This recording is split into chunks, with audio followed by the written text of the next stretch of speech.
Hi guys, I wanted to make a video today about the jump between being at school and then going to university or college. And by the way, I know it looks like I don't have a top on, but I promise I do. Like, I am wearing clothes. I promise I'm not filming naked. Lots of things about university that people don't really tell you about and people don't really talk to you about. So the first thing is nobody tells you to actually study. Like, nobody tells you to do your homework.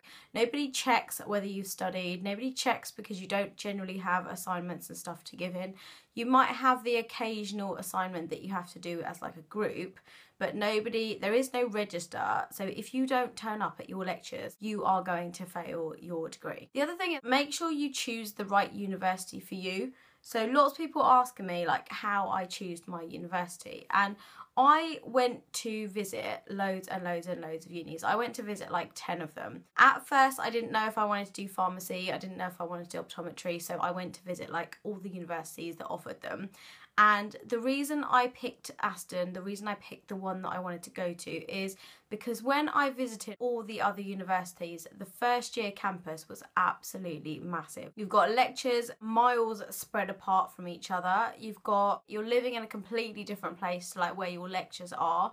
And everything was just so spread out. I kind of thought maybe it's going to be a little bit hard to make friends as well. The thing I liked about Aston is everything in first year was on campus. So you lived on campus, your lectures were on campus, and all the first years lived in the same place.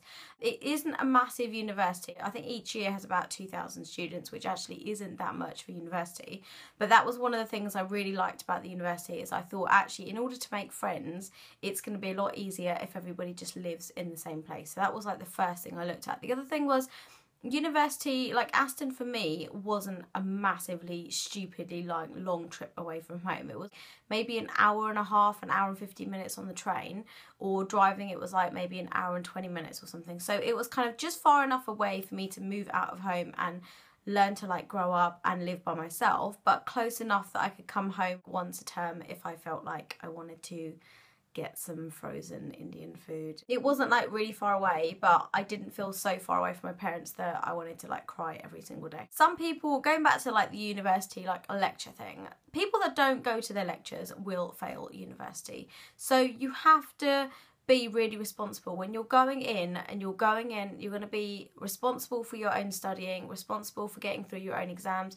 There aren't going to be teachers and parents telling you what to do. There aren't going to be teachers making sure that you do your homework, and it is literally all self-learning. So if you want to get through your degree, you really have to like study. I'm a very last minute person, so although I went to most of my lectures, I kind of didn't go to some of the 9 o'clock in the morning ones because I just didn't and I was too tired. But I always made sure that I got the notes from my friends if they went. I always made sure I took a photocopy of the notes that they came back with, and I always made sure that in terms of the notes and the paperwork and the theory, I wasn't actually missing anything that I needed to study for my exams. I personally found it really, really, really enjoyable to go to university because I definitely grew up in that time. I made like an amazing bunch of friends, and I was doing a degree which I could see myself doing for the rest of my life. I chose a career. I knew exactly what I was going to be doing once I finished university, and it was something that I couldn't wait to start doing. I think the mistake that some people make is they go to university for like the fun of it.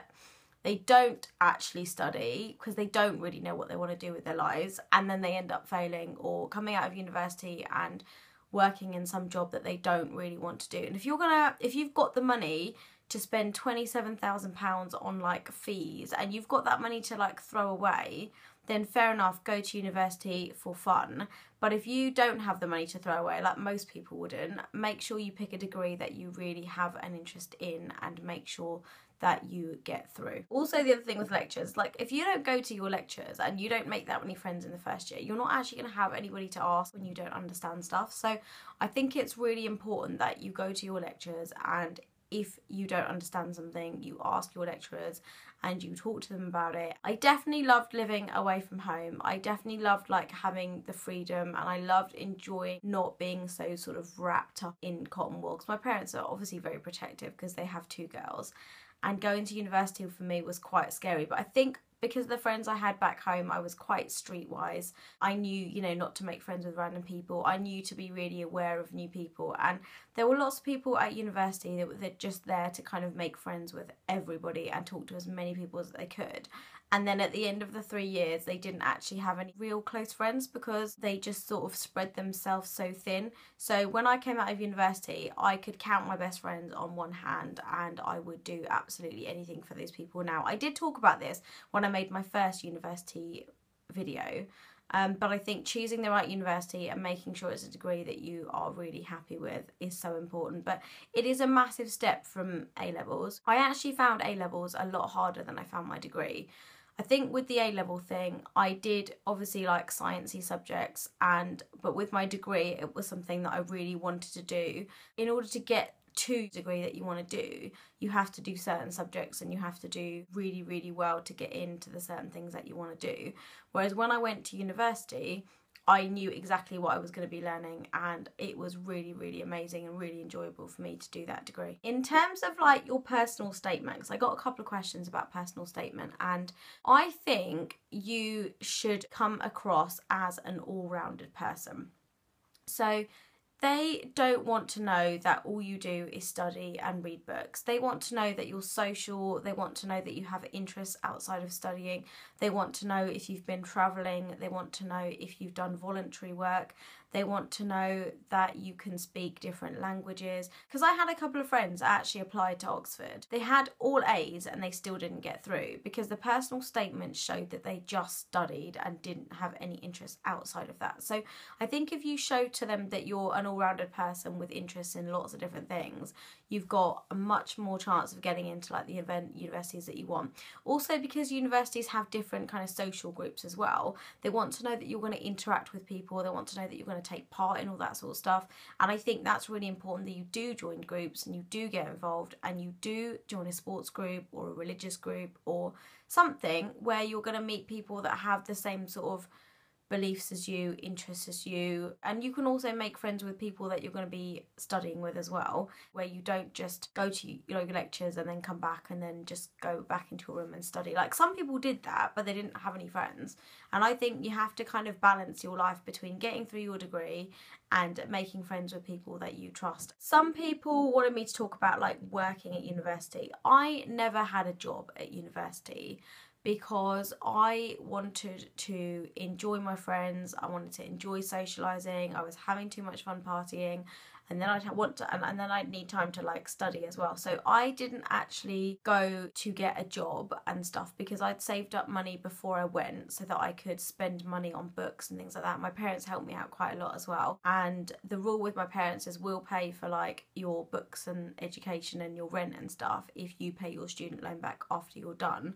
And we're not going to kind of get involved with that, which I thought was great because it gave me a sense of responsibility, and it meant that I knew after university I had to get a job, I had to pay off this loan, and my parents weren't going to help me with it, which was, you know, it was a really good learning curve for me because I think it's so important that you learn how to become responsible.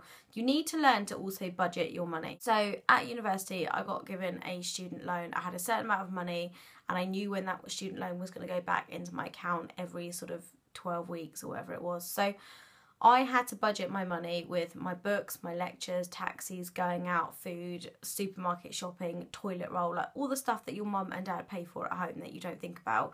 You need to kind of budget for all that sort of stuff as well. I really learned to start budgeting my money at university. I had to pay my own phone bills out of my money, and it was really tough, but it was a really good learning curve. So the first couple of terms I sort of ran out of money and then couldn't go out or do anything for the other 3 weeks. And then after that I sort of learned, okay, well I need this much money for this week, and I counted down the weeks and I worked out exactly how much money I was going to need. And once I'd done that, it worked out really well, and I learned like a whole new set of responsibility that I didn't actually have before. It's also really hard not to say to like leave exam revision till the last minute because you're distracted, you're making friends, you might meet a guy, you're going out to parties, and it's really hard not to sit here and say, like, don't leave your revision till the last minute, because that is usually what I did. With me, if I'm under pressure, I will just get on with my work. If I'm not under pressure and I think I've got loads of time, I will faff around, I will mess around, I won't do anything, and I will just absolutely take my time to get things done, and I won't be in a rush to like do anything. So with me, like I said, I don't say do what I do, because don't do what I do, but I am just one of these people that if I'm under pressure, I will get stuff done. If I'm not under pressure, like I said, I will take my time and do stuff. So don't really leave your exam revision till the last minute. I had really good friends that like helped me revise, and I had really good friends that like helped me study. I'm going to do a whole video on how to revise for exams, because I have so many tips and things that I learned when I had to leave my exam revision till the last minute, because I was so lazy, I didn't do any work, and I left everything till the last minute, and it's just the way I've always been. My dad is hilarious. He started to FaceTime me in the middle of filming this video, and he sat downstairs watching TV. I put this picture of on Instagram of my dad and me FaceTiming, because we did it for the first time, and he's now absolutely obsessed with FaceTiming. So I don't really have anything else to say on this video actually. So if you have any more questions, I will happily make another video, but I think I've pretty much covered everything I can talk about with the university. Sum everything up: make sure you study, make sure you don't leave stuff till the last minute, make sure you pick a university that you are happy to go to and can see yourself at. Pick a degree that you really have some sort of interest in. Go to your lectures, because otherwise you are going to fail your exams. And yeah, just have fun and enjoy and learn to budget your money, because that is so important. So I did a video on my university experience, which I will link in the description bar below, and I talked about my actual individual experience at university, the stuff I loved, the stuff I hated, the friends, the shit people, and just lots of issues that I had. But if you have any more questions about stuff, because I know lots of people are going to university in September, enjoy it, make the most of it, make friends in your first year. Don't trust people too easily, because there are people out there just to use you. Guys and girls, be really picky when it comes to your friends. Like, don't just make friends with everybody, because there's some shit people in the world. And that is it. So I will see you guys in the next video, and if you want me to make a video at some point about how to study for an exam or tips to pass an exam, then I will definitely make that video in the future. But I know that all of you are kind of finished for the summer now, so you're not really interested in exam stuff. So later on in the year, if you have exams, just let me know and I'll make a video. So thanks very much for watching, and love you lots.